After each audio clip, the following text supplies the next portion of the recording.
Hi everyone, my name is Steph. This is the Novelty Corner and welcome back to my channel. This is interesting for me because I'm actually filming after work and I never film after work. So if I'm a little bit scatterbrained, I apologize in advance, but I am here to review the last 5 new releases that I have read recently. So we're going to start with one of my most anticipated books of the year, and that is The Enchanted Greenhouse by Beth Durst, which is a cozy fantasy with romance, and it is delightful. The romance kind of underpins everything, but really the central plot of all of Beth Durst's kind of cozy fantasies are this amazing connection and relationships and connections to the people around you.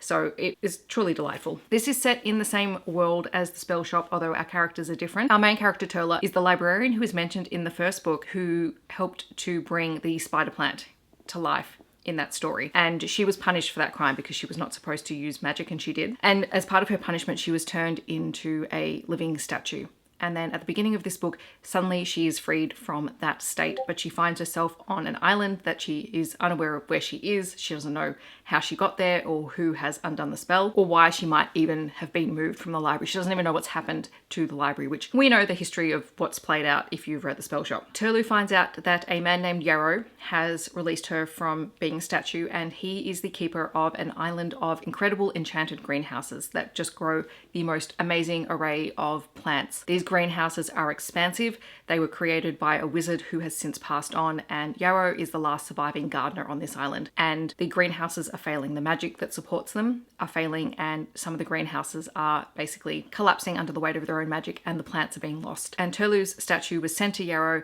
by someone who believed that she could help him save the greenhouses. It is just an utterly delightful story. There are more talking plants in this one.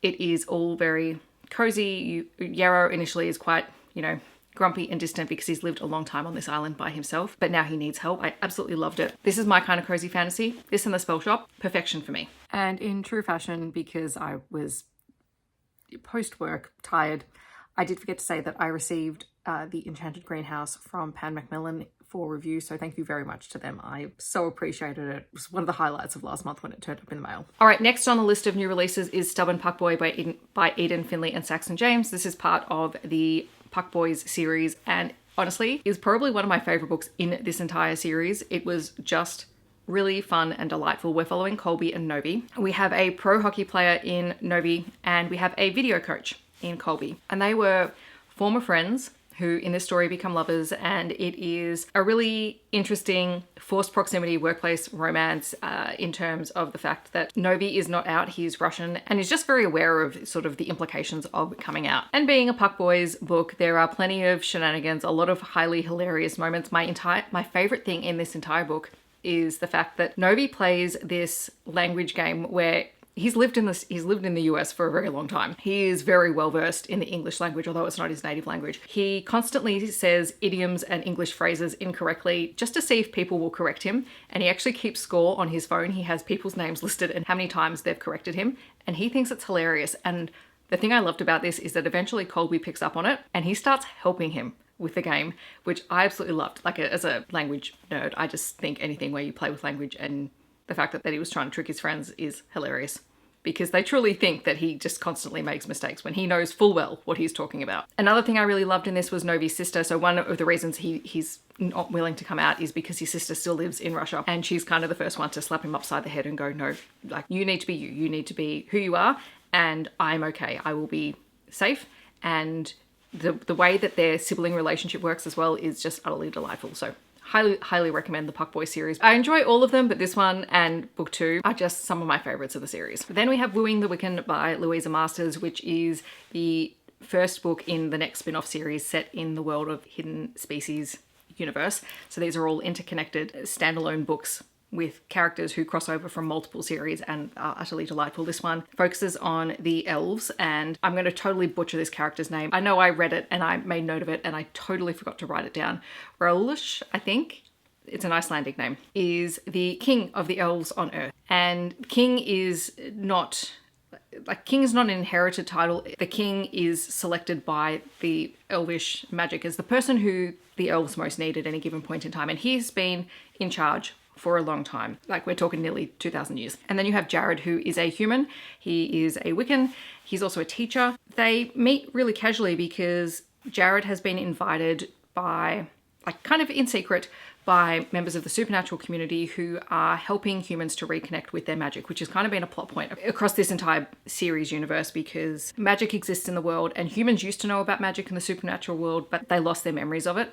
And the supernatural community is starting to realize that they need to bring humans back on board. And so they're starting with a group of committed, very good people who have been thoroughly vetted by their community as being people who are, sensitive to magic and who can be trusted with kind of some of the secrets of the world. And they meet at a class where Rolush is covering for a teacher who couldn't make it. And they hit it off straight away.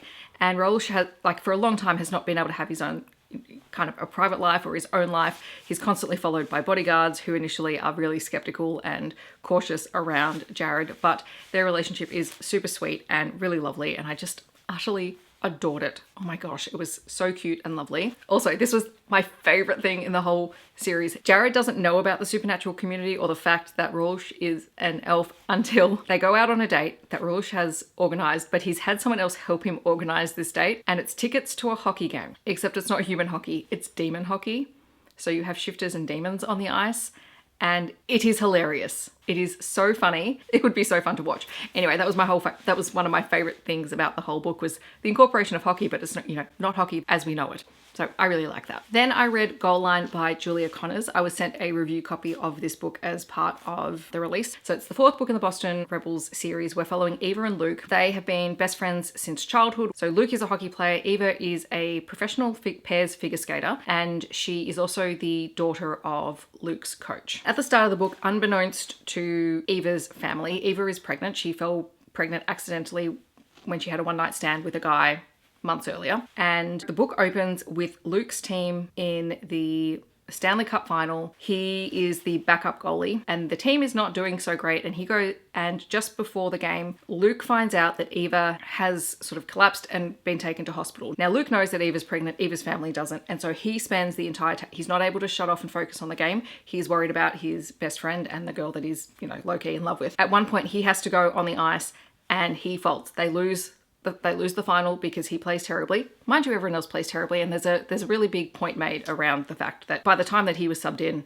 his performance didn't help, but neither did anyone else's. But he takes that to heart. And meanwhile, Eva and her partner are trying to qualify for the Olympics. They have trials and competitions coming up over the next couple of months, which is obviously going to be impacted by the fact that Eva is pregnant and is going to have a baby. It all gets very complicated, and eventually Luke suggests that they get married, like a marriage of convenience, and in order to cover for the fact that Eva is pregnant, because she's worried that if she tells her parents, who she has a mum who is very hyper competitive. Both her parents have gold medals from Olympics for various reasons, and she feels like there is pressure on her to also succeed, and she hasn't done that yet. And also her mother is quite controlling in terms of managing diet and constantly trying to comment on how much Eva is training, etc., which the mum does get called on. I wasn't a huge fan of that subplot. I never am when you have a controlling parent like that. They end up eloping, tell their families, blah, blah, blah.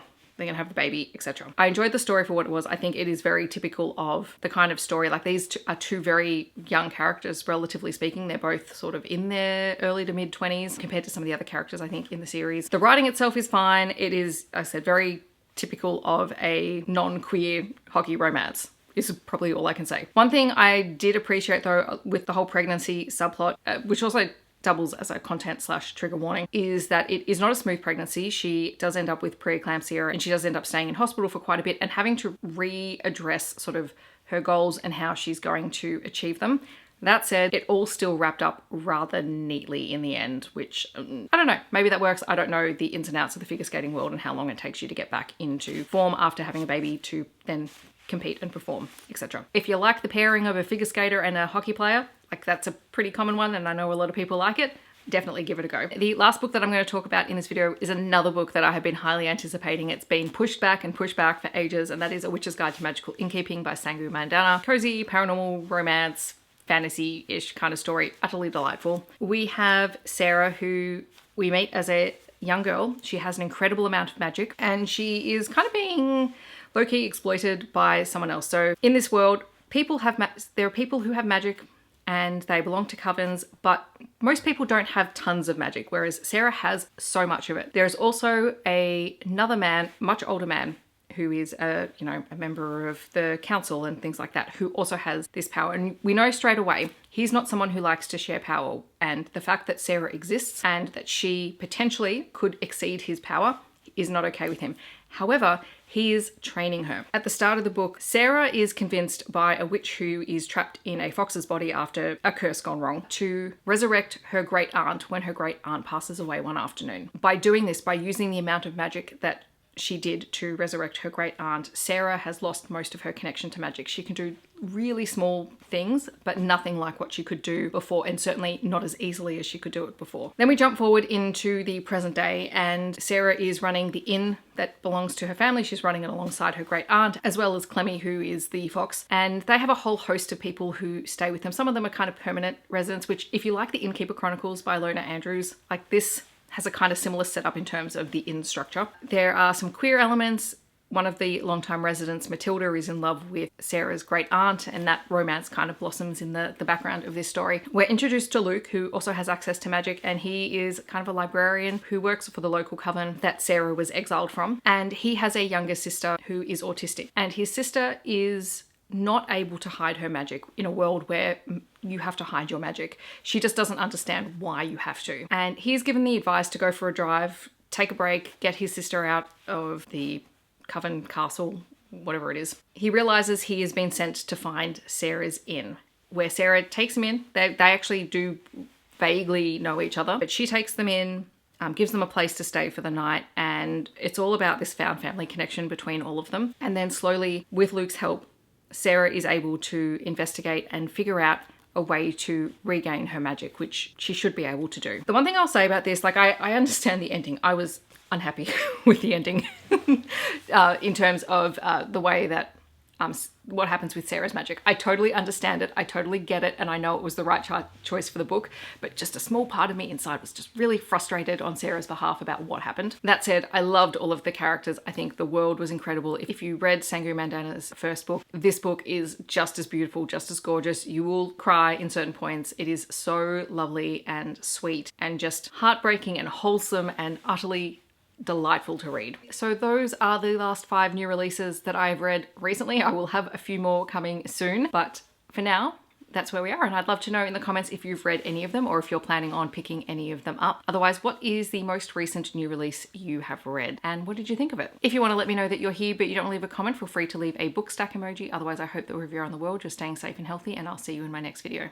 Thanks so much for watching. Bye everyone.